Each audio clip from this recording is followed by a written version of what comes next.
Thank you very much, Mr. Chair. Thank you very much to the witnesses. Fantastic remarks.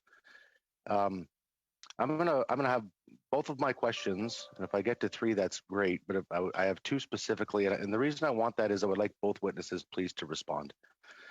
So the witness in the last panel spoke about it's very much a one-way conversation. So Michigan does all the talking, and apparently Ontario and Canada have to do all the listening, which I find very, very interesting.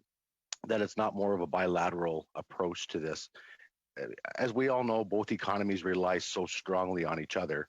As an example, the auto assembly industry, Chrysler's just outside my riding as an example, I believe parts of a vehicle actually go back and forth the busiest international bridge 7 times before they're actually assembled to make one vehicle. And that goes both ways, both in Ontario, Windsor-Essex, and Michigan downriver. And that doesn't even include the supply chains and the manufacturers that go along with it. So to each of our witnesses, if you could just give me a response with regard to what economic impact do you see with regard to jobs and with regard to losing jobs, specifically Canada bleeding and hemorrhaging jobs out of our economy? What impact do you see?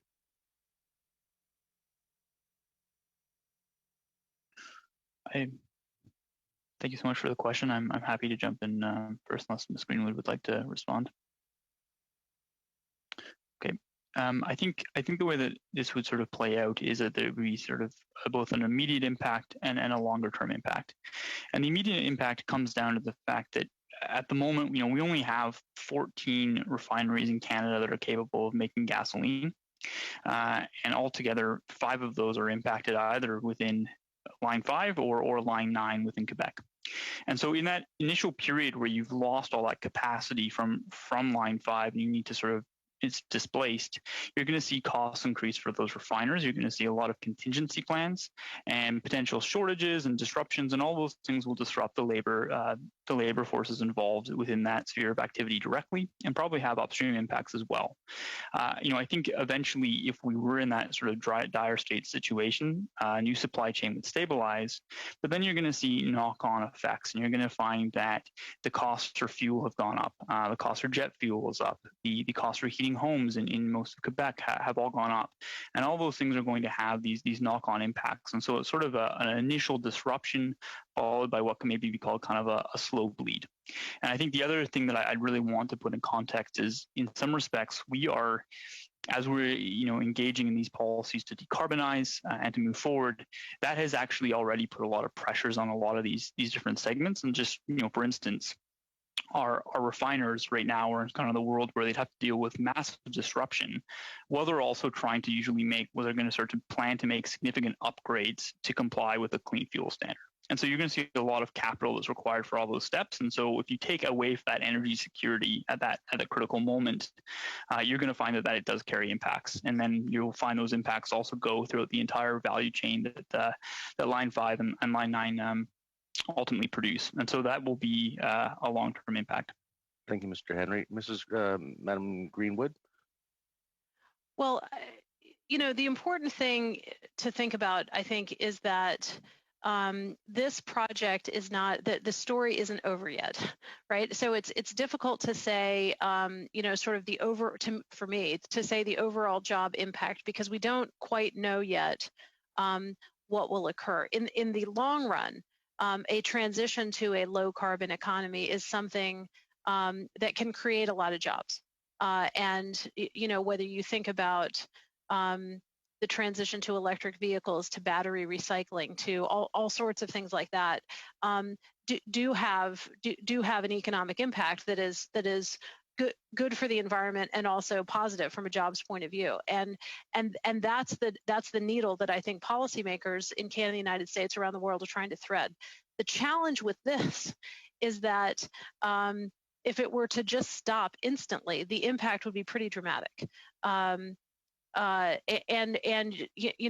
People would make adjustments, but it would be pretty difficult if you were able to, if the governor, for example, were able to just turn off a pipeline. That's not how our infrastructure really works. And so we do have a system where this is being challenged in the courts. The courts are going to say whether or not a single jurisdiction has the ability to thwart an interstate international infrastructure project.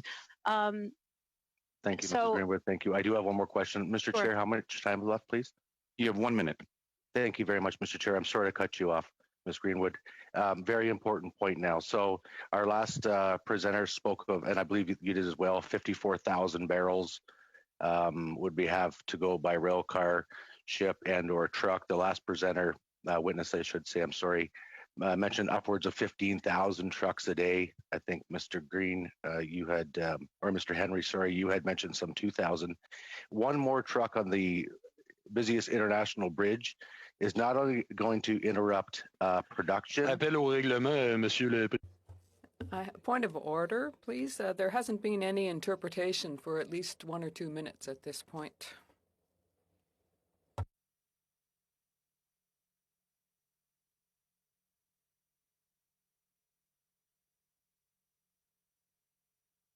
I hope my time's not still running. No. Okay. No, it's okay. Thank you. Mr. Chair, it appears to be working. Okay, carry on. Thank you very much. I will be brief. So it's not only going to affect production and manufacturing and the supply chain, it's also going to affect very much our nurses, our doctors, our business folks that are trying to get across the border. It's going to completely congest the transportation at the busiest international border crossing. To Mr. Henry, sir, do you have any comments on that? Yes, absolutely. And so it's 540,000 barrels per day. It's an incredible amount in volume, and as that the capacity is not there. And I think that's something we would like just to put emphasis on. Is Canada is focused on its COVID recovery. We still have uncertainty at that border, and if you were to sort of put this in place, the needs to serve Michigan alone on its propane would create significant bottlenecks from the Superior Terminal. You would find massive delays, and we would have the added, if we were even able to sort of find that volume of truckers and trucks equipped to do this, you would add to the overall flow of goods unnecessarily, and that would carry both, I think, economic costs, but also supply chain resiliency costs, and that would sort of have other impacts for other essential things that we do need to cross those borders, and that we currently have a mechanism to do so. And the other impact, of course, is overall transportation resiliency. And so there's a yet to be calculated cost of what would happen to potential risks of spills, but also just the sheer amount of volume of traffic on the road, especially not only serving into the U.S. across the border, but also moving products to the Sarnia hub and then into Quebec. And those are all impacts that hit commuters, they hit other industries, and so it will be a significant cost. Thank you, Thank you, Mr. Lewis. Thank you, Chair.